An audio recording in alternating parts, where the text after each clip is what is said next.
This is Shylo Bijold, and you are listening to Grit and Grace.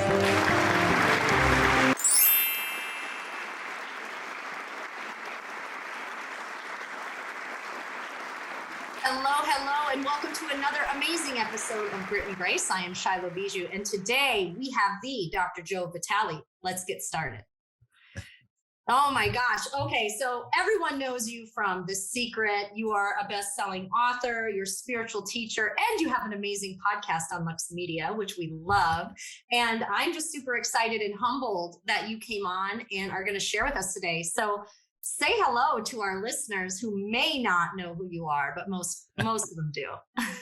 Well, hello and Happy New Year. And thanks for having me here. And you know, a lot of things we can have simply by asking for them. You asked to interview me and I simply said, sure, yes, here we are. I know. Isn't that amazing? And you know, a lot has come up lately in my world where I wrote down something today. It said, actions just do it. But this message has been coming into me a lot lately. And I'm an action-based person. I'm an action-based coach, trainer. And, you know, you talk about that a lot too, but this is the year of saying yes. And I really want to give that message today and go through that with you, because there's so many people who get stuck in their mind. And their mind is going and going and going. And we can feel like we're doing, and we will listen to teachers and we'll listen in words, but words don't teach, actions do. Words can inspire us. Words can be affirmations. And I'm preaching to the choir here. You know this, but I think let's give a little bit of your background and how the heck did you get on The Secret? Why were they asking you? Let's talk about that. Why you? Obviously, I know why, but just tell us that journey to getting to The Secret and being an incredible author and teacher. Well, I love that you're an action-oriented person, because that's really the secret to success. And it's been the secret to my success. I was homeless at one point. I was in poverty for 10 years. But throughout it all, I was working. I was trying. I was persisting. Somebody asked me on a show recently, what's the secret to success? With all these books you've written and all these books you've read and all these things you've done and all these travels, what's the one thing that always works? And I was a little frustrated because I thought there's a lot of things that always work. Why do you want one? And I realized that there is one, and that's persistence. Persistently going for your dreams. That's what works. I have written 80 books at this point. I'm a musician. I have over 15 recorded albums. And yes, as you know, I'm in the movie The Secret, but I'm in about 20 other movies. I am producing my own movie right now. Zero Limits Living will probably start filming later in the year. And as you know, we have the online TV show, Zero Limits Living, which is doing great. I have a podcast, Zero Limits Living. This is the year of zero limits. And what I tell people is, yeah, you have to take action. You can sit, you can visualize, you can sit, you can meditate, you can sit, you can contemplate.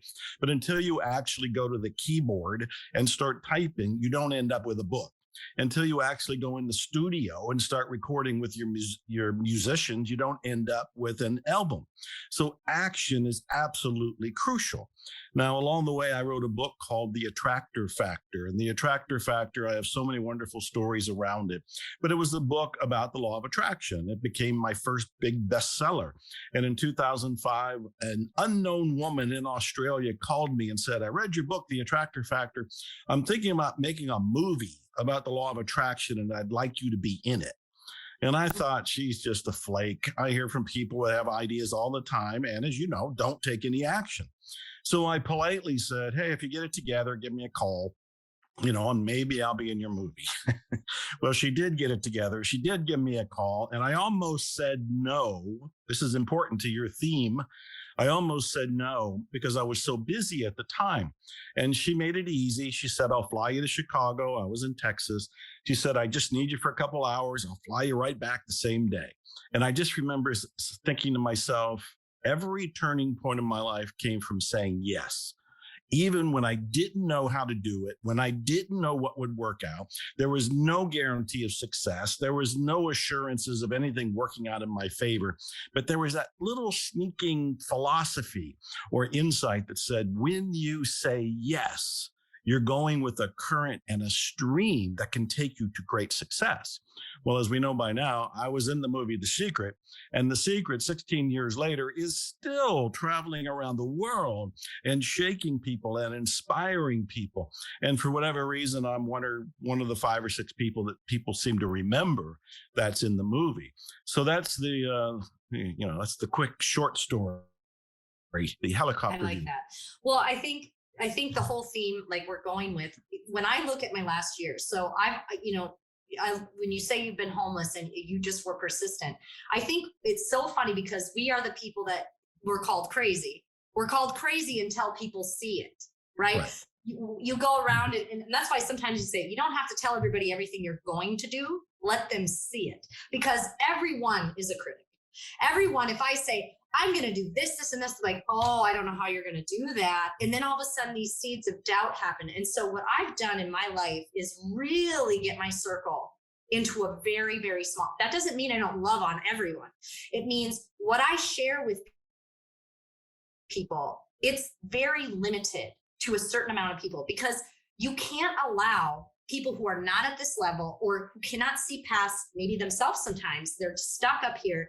And it can really stop you. And last year was a very big pivoting point for me. I got separated from my husband. I moved out. I moved to the city. I don't like the city. And now I'm kind of liking the city. But it was just like every day I kept saying, take one action. One action every day, even if it's just one. Get up, make your bed, take one action towards your goal. My goal was to get my voice back. My goal was to get my voice back out, because I had been shut down for about 3 years. I was in hiding. I went through a bad lawsuit that was mixed with alcoholism. And then I spiraled and I had to heal myself.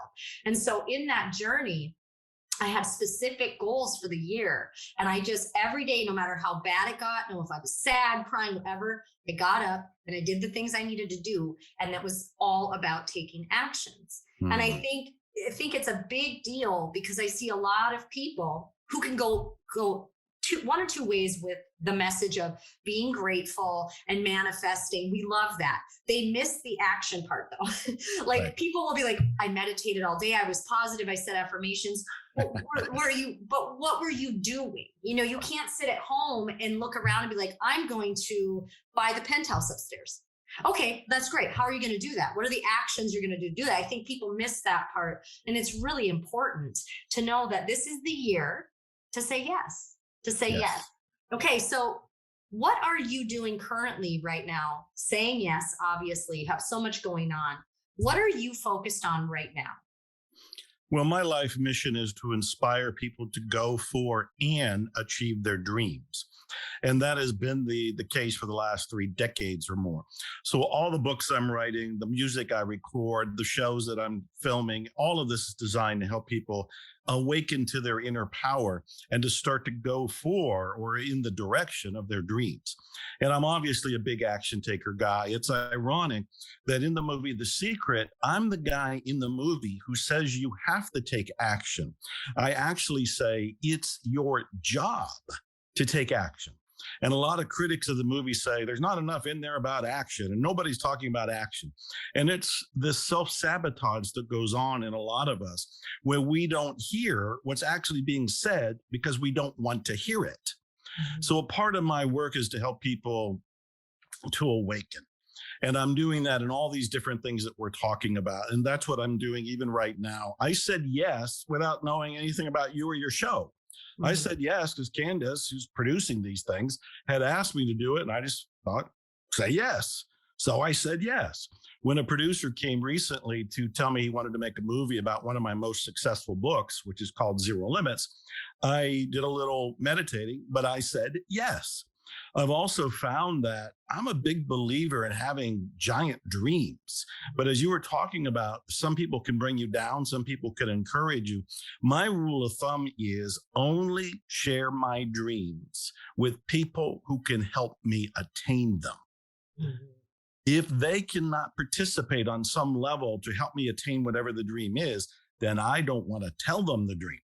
Because even at the level of success that most people would agree that I have, I keep my dreams, my goals, my intentions, my visions to my chest.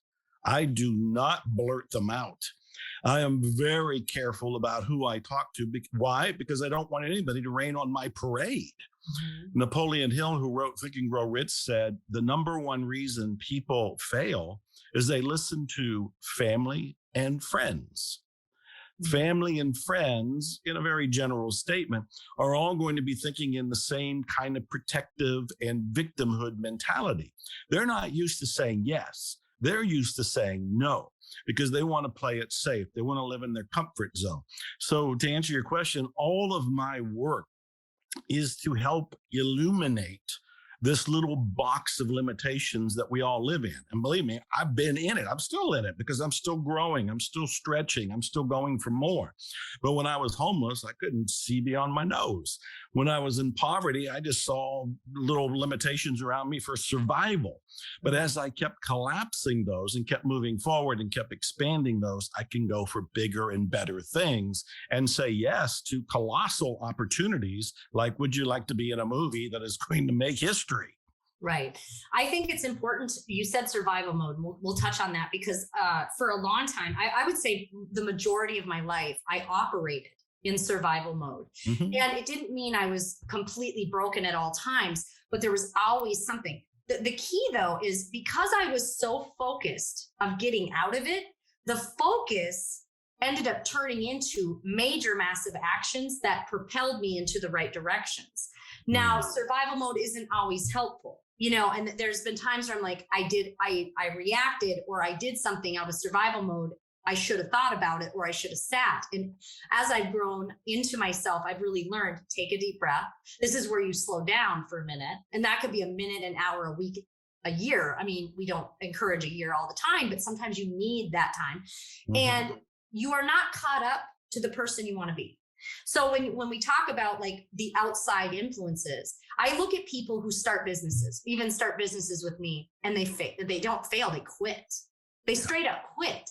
And they quit because they weren't successful in a year. And I always am like, did you honestly think that the person you are when you came into this is going to be ready in a year for the level you expected yourself to be? And now some people can be, but did you do the actions to be ready? And I always, say this, you need to make a lot of mistakes. Like nobody just comes in, says yes, and it's instant. We are successful in a second. No, we said yes, which led us to the next yes, which, we might have fallen down, we stumble, but we get back up and we keep going. What I see in a lot of people, entrepreneurs and people who really have been, in this hamster wheel, is they get the no's or they get stopped by family or they get stopped by a life event. And they're like, I guess it wasn't for me. You're like, no, this is the resistance shows when you need to push forward.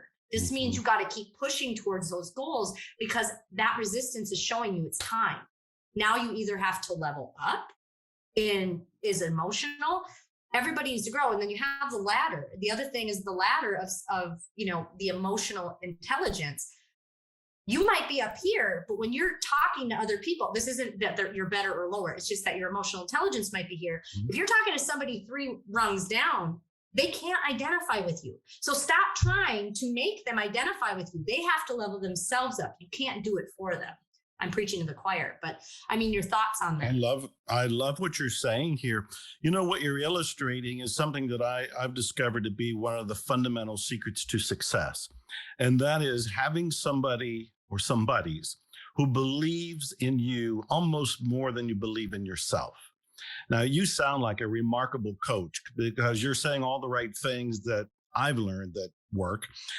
But what I found is that it is really easy to fall into old patterns. It is really easy to fall into the comfort zone.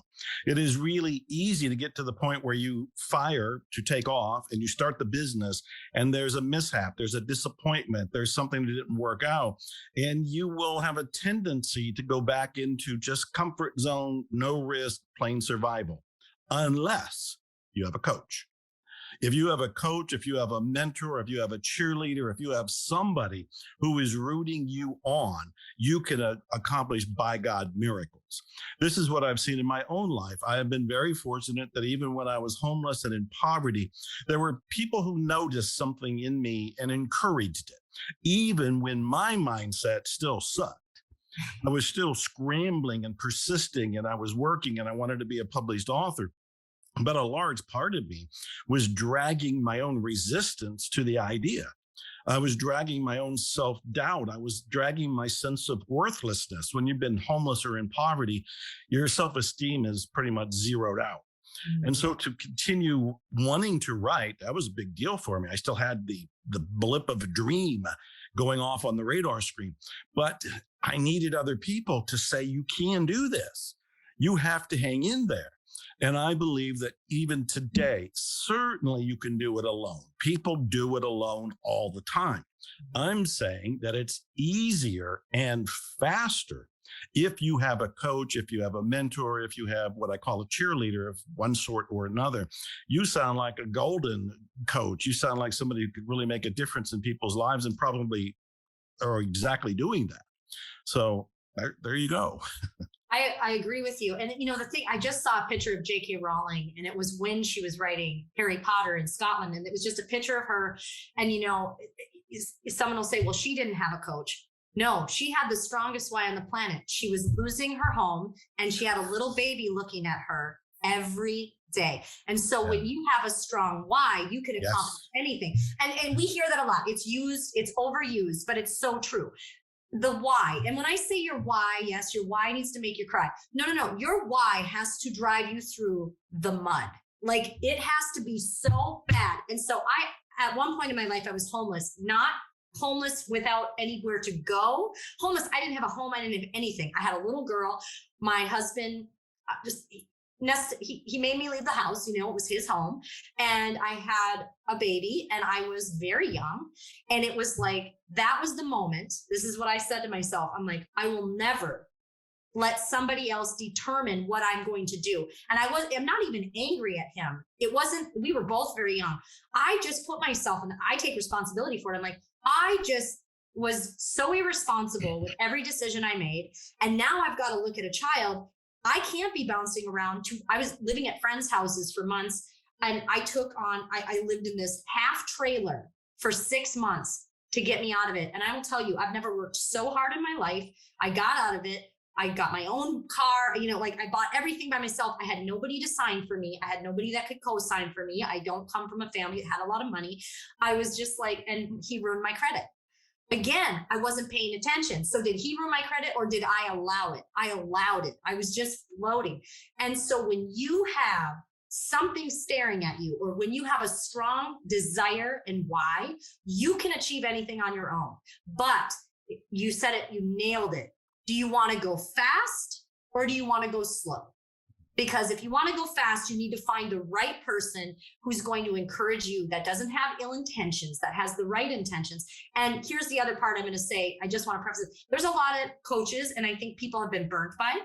And so you need to find the right coach, because there's a lot of people who claim all these things. They overpromise, underdeliver. You need to know who you're hiring. Don't just say, oh, you're a coach. Cool. Make sure you have a connection, that person really has your best interests at mind, and that they are fueling you in the right positive ways, not by manipulation. I think it's really important to say, because the coaching world's massive. And I want to bring back this, hey, no more of this cookie cutter coaching. Let's get a coach that's actually for you one-on-one. Let's do this. And I think that's really important too. I think that's priceless. I totally applaud you for saying that. I'm also impressed and inspired by what you've gone through. So I hooray for that. You are an inspiration to a lot of people, and you're now an inspiration to me. And yes, now you have a great story. And if you haven't written about it, I'm a book guy. There's one thing that people semi-jokingly say: if you hang around Joe very long, you end up writing a book. It's because I see books in people. Remember the Bruce Willis movie where the little child said, I see dead people? It's like, I see authors. I see authors in everybody. I see their stories. I made my father an author when he was 90 years old and never read a book in his life after he left college. So anybody can be an author, but the important thing is if you have a message, especially an inspiring true story like you just told me, you need to share it, because that's the kind of thing that will, again, awaken people, inspire people, and do a lot of things that you personally can't do. You can't reach them all, but your book can. Well, I am writing a book. We've Right. been in process. Last year, that was one of my main things every day. You know, every couple weeks we'd focus on the book, and we've been moving forward. We're getting close. Good. This year we will be releasing it. I'm super excited about it. But let's shift gears for a second and talk about relationships, because you also have a lot to say on relationships. I like what you had to say in The Secret, and love is so important, and self-love. Okay. Another thing I would say to people is what is the one thing that you need? If someone said, what do you want to work on, or what would you work on if you needed to start somewhere? I'd say, love yourself. And most people avoid that. They're like, oh, wait, let's focus on other things. Let's go heal this. Let's go. No. You got to love yourself. And if you don't, it's a problem. Nobody's going to love you if you don't love you. So let's talk about relationships. So many people, although I got divorced, so many people are getting divorced. So many people are going through these things. And, COVID really presented an interesting situation for many families who may or may not have been together all the time. And now they were, and so dynamics changed, the world changed. And I think love is I see it coming out more. I see a huge shift. Although we're seeing the divorce rate skyrocket and things like that, what I'm also seeing is healing. I'm actually seeing people actually take the time to heal, and you really do need to heal. And, it was a big part of my journey last year is I took the entire year all healing, no dating, not like this. I didn't want to rush in. I'm like, no, I want to heal, because I had a lot of things to work on. And I'm still working on it. We never stop. But love is mentioned in the Bible 541 times. It's clearly important. Let's talk about love. Well, let's. First of all, I just finished a divorce, and the divorce I thought was going to be easy and effortless because I'm the one who filed, and I was basically saying you can have it all. But that wasn't good enough, and it ended up being a 2.5-year persecution of my life and business. And during that time, my father died, my best friend died, a family member attempted suicide. I developed a new relationship with a woman who developed neural Lyme disease and was on her basically deathbed. And I was her caretaker during divorce, during grief, during funerals, and COVID swept across the country, which affects all of us in different ways. For me, wiped out my biggest income, which was traveling and speaking on stages around the world. So relationships. It all begins with your relationship with yourself. Whether it is me, you, or anybody else, that is the primary first relationship. I've written lots of books about money, attracting money, and Money Loves Speed, and The Awakened Millionaire, this, that, and the other. And people will always tell me about, how do I get more money? And I'll say there's two things that are stopping you. Two. The very first one is your beliefs around money. If you still think money's bad, or you think money's evil, unconsciously, you're not going to want it in your life. You'll need it, and you'll ask for it, and you'll act like you want it. But as it gets close, you got to keep it away. Or if it gets into you, you're going to get rid of it right away. So you have to make peace with money and realize money's neutral. And there's a lot that we can talk about on that alone. But the second one is your relationship with yourself. Because if you think you are lacking in some way, not deserving in some way, not good enough in some way, not lovable in some way, then you will not allow yourself to have good. You will not allow yourself to experience the peace, the prosperity, the plenty that is actually all around you. And again, I know all of these things firsthand. When you're homeless, when you're in poverty, and I'm sure you realize this and know this and remember this, your sense of self is pretty much kicked to the dirt. You have to rebuild that relationship with yourself. So that becomes the primary first relationship. By extension, we're in relationship with the world. with everybody else. All the things that we want are going to come through a relationship, whether it is with a partner, a romantic partner, or whether it is with a business partner, whether it is with you and your clients or something else. It all comes through relationships. So relationship is absolutely key to all of our successes, but bringing it all the way back to where you started it, it's the relationship with yourself. Do you love yourself? And I don't mean an egotistic love. I mean an appreciation. Do you nurture yourself? Do you acknowledge yourself? Do you like yourself? All of these kind of questions lead us entirely inside. When we can make peace with that, then we can start to extend outward to allow good into our lives, including healthy, good relationships with others. Absolutely. And a lot of things that I see, and I've experienced this as well. I come from a family who struggled with alcohol and mostly alcohol and addiction. And so what we're seeing, is this level of numbing. And you can't love yourself when you numb it. And so there was a day, I'll never forget it. I was so low, and this was years ago. And I looked at myself in the mirror, and I straight up out loud said, I don't even love myself anymore. Like, this is not who I am. It was who I am, but this isn't the person I want to be. And I remember that was a day that shifted me for Valen, because I was sitting in victim mode. Okay. It's very easy to get into victim mode. And, we can do that. You can be a victim all day. You can blame all day. It's not getting you anywhere. You have to experience. And now self-love, another thing in self-love is forgiveness. Yes. And the big one, and most people don't look at this right away. Oh, I need to forgive them and them. No. You need to forgive you. You need to forgive you first. And that journey may take you a while. And so I think the self-love, I would say the number one thing, in my opinion, you can give yours, I think is self-forgiveness. I think that's one of the biggest, if not the most important, because everyone carries around something. Shame, trauma happens to everyone. It doesn't matter where you come from, if you were homeless, if you had money, it is not discrimination. Like, there's no discrimination with it. It happens to everyone, whether it be a large or small. People have things like, think about the micro traumas. Someone said this to me when I was 12 years old, and they're carrying it with them. It's still bothering them. And so we have to heal this. And as you continue in your growth and your self-development, and then as we wrap up with this, what are your thoughts on, continuing and going? Like, I think I'm healed. And then all of a sudden I'm like, well, I better heal this. Like, all of a sudden I'm like, oh, like Louise has, there's the boulder. I'm like, there's that boulder again. I got to go heal that. I got to heal that again. Like, oh, or I didn't heal it enough. Or maybe there's another area that I just didn't look at. And so I don't think there's a finish line. I think that we are constantly growing because we're constantly evolving.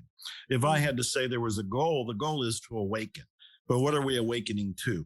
I think we're awakening to our divine inner power, which can help us lead a more concrete, in control, victor-oriented kind of life. But as we are going through the process of awakening, we're all wounded. We all have our stories to tell. They're all different stories. And if we sat down with anybody that's watching here, we can all have some tear jerkers and go into a nice whining kind of a party. But what we want to do is forgive. And you are absolutely correct. It is forgiving yourself first, even forgiving ourselves for our perceptions of other people who we think need to forgive us, or we need to forgive them. All of this, either way you look at it, is coming from inside you, inside the individual. There's a Hawaiian healing method that I've written 3 books on. The very first one, Zero Limits, that I alluded to earlier. And this Hawaiian healing method is called Ho'oponopono. And Ho'oponopono is all about self-forgiveness by saying 4 unique phrases inside yourself as you're feeling whatever the turmoil or the wound or the story or the belief happens to be. These 4 phrases can help rectify it, clear it, delete it, improve it, replace it. And just so I can be complete, the 4 phrases are: I love you, I'm sorry, please forgive me, thank you. Simple. I love you, I'm sorry, please forgive me, thank you. And you're not saying these to another person.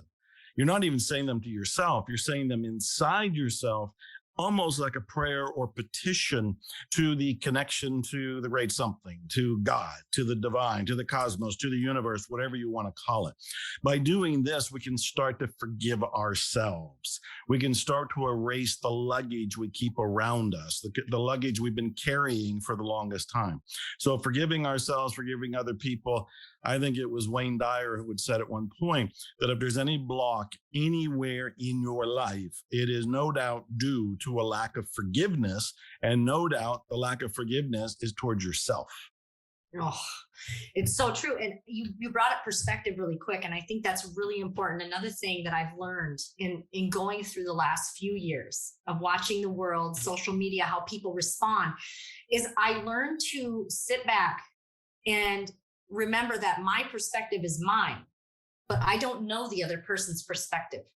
And what I did after, there was a lot of chaos going on and I was falling into it. I caught myself and I made mistakes. And I'm like, oh, Shylo, you got to get, and I'm like, no, because I started listening to other perspectives outside of my own and realized this person's environment and their perspective is not something I understand or know. And I need to understand, I need to not say you're right or wrong, just say, you know what? That's a different perspective. And I'm going to think about that. And I think if more people could understand that, yes, you have a lot of emotions and you're tied to what you feel is right, wrong, whatever. Remember that this other person or people or group have a totally different perspective because of environments and situations and things that have happened to them that you don't know. And they don't know your situations, environments, and things that have happened to you. So if we could all take a breath and step back and go, you know what? Agree to disagree, but I am going to hear your perspective because my thoughts have gotten so much different around it's yes or no. Not so much. It's, hey, from my perspective, this is how I feel and this is what I see.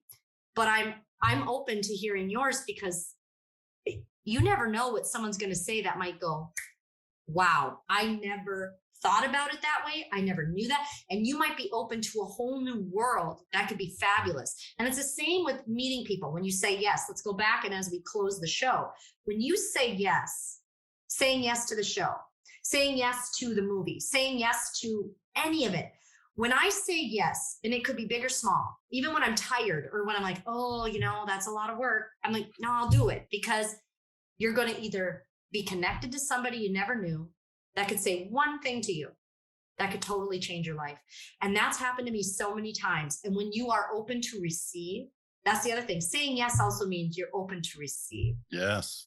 You need to be open to receive because all these people, oh, no, you're just pushing away the great abundance that's there for you. All the things I've said yes to always led me to something even better. And it always led me to the greater goal, even when I didn't know it, which I think people need to stop being so afraid. Stop being so afraid. So as we close, what are your final thoughts? And then I want to know what is your next, I know you're doing 100 things, but if you could say one thing, what would be your next move or what you want to bring to the world? What is your message? That would be a more clear way of saying that. All right. Well, my message basically is we're all going through something. In fact, that was one of the songs I wrote many years ago that's been well received. Everybody's going through something. You, me, every single person watching. The news is that what you're going through is going to change. It's going to change by itself because it's the nature of life. Life has its own momentum. It transforms all the energies, including you and me, into something else. Life is the great recycler. However, you can direct the change with intention, effort, action. And what that means is when you start choosing, how do you want to be? What kind of life do you want to have? What do you want your days to be like? What do you want to have in a week, in a month, in a year, in 5 years? And just play with possibilities. Kind of turn off the critical part that goes, how am I going to do that? Because we don't know how. When we set up these desires, we just know what and why. We don't necessarily know how. But when you start to direct where you want to go with the intention, and then you start moving with those action steps, you actually move the universe to rearrange people and places, including yourself, to make those dreams come true. So if I can be homeless and go through poverty, if you can be almost homeless or homeless in the way you defined it, and look what you're doing now, then everybody can change. We're not unique. There's plenty of stories out there. So hopefully my message is one of inspiration. You can have, do, or be what you want. Choose it, intend it, take action, move towards it. Don't give up. Agree. I absolutely agree. You're not a tree. Move. You're not Very a tree. good. Move. Well, this has been an incredible show. Thank you so much for saying yes. Of and like course. everybody should say yes. Say yes to your life. And Dr. Joe Vitale, we will be seeing lots more of you on luxemedia, on your movies, books, all the things you're doing. We're so grateful that you came. And this has been another incredible episode of Grit and Grace. I am Shylo Bijold, and we'll catch you on the next one. Glutathione is a big word. It's the body's own master antioxidant. It's a scavenger for free radical, bacteria, and viruses. There are no products in the market with the ingredient NASET. NASET increases the production of glutathione that's in our body already to strengthen and enhance our immune system, elevate sense of well-being, support muscle strength and endurance, cognitive function, and liver support. It helps with increased energy and blood sugar regulation. Get your bottle of GSH Plus from www.salvationnutra.com.